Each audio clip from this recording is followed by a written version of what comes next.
How much did you believe that this could help going into it?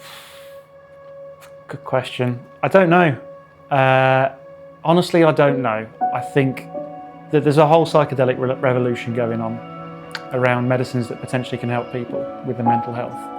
Ketamine feels like it's at the front of the queue because it's medically approved and it's been used in a medical setting legally for so long.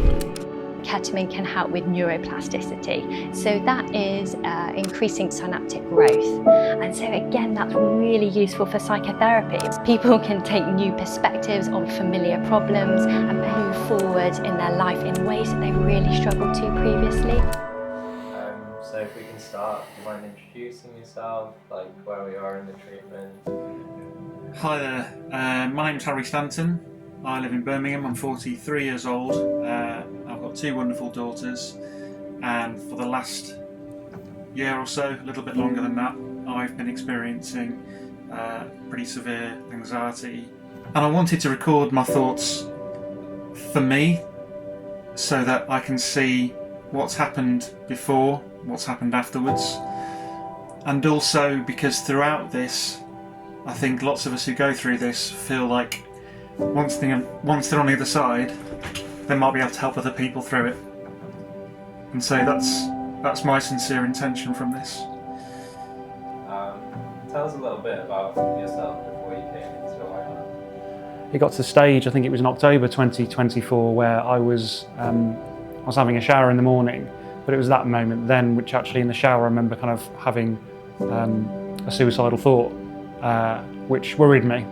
I had a bad experience with the antidepressants and I've not found them beneficial at all. I then kind of carried on over the course of a year trying various different things, lots of meditation. I did some hypnotherapy with someone and I had a couple of counsellors trying to get my head straight. And I think the way kind of everything presented was essentially kind of I had a very anxious driven depression.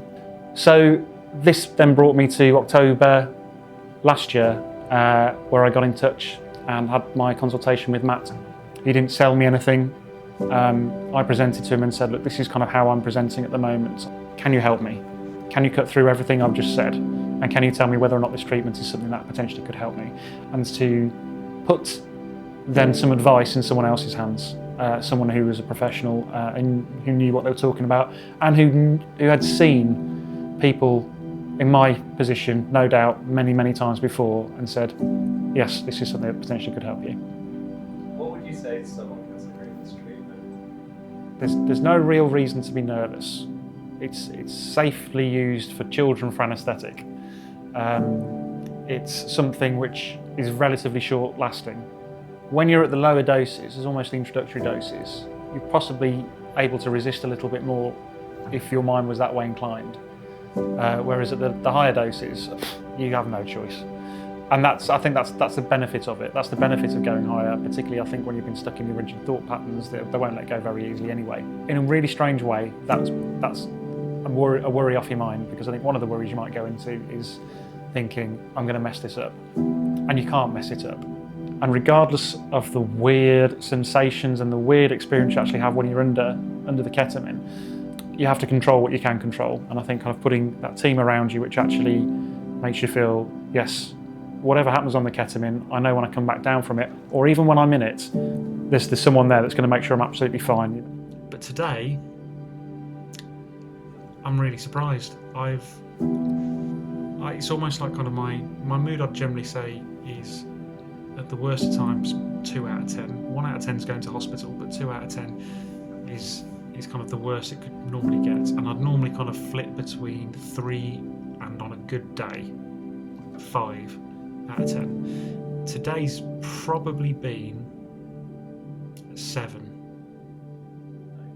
That it's difficult to see from day to day change, but I know there is a difference, certainly from when I first got started, and there's a certain amount of stability. I think I'm very much less likely, not impossible, but very much less likely to drop into sort of catastrophic thinking where the bottom drops out of my world, and that's a welcome change. What would a good space for Harry Yep. now.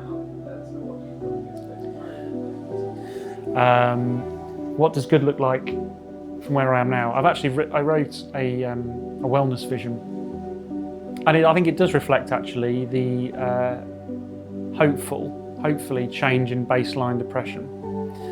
Certainly, even over the last week, kind of I've noticed extended periods, maybe several hours at a time, where I've been able to actually consider things will get better. Even so far as the last conversation I had with Mia is in terms of deciding on what to do next. And I remember kind of getting quite tearful on the call. And I think her last words to me were something like, she's not dead, by the way.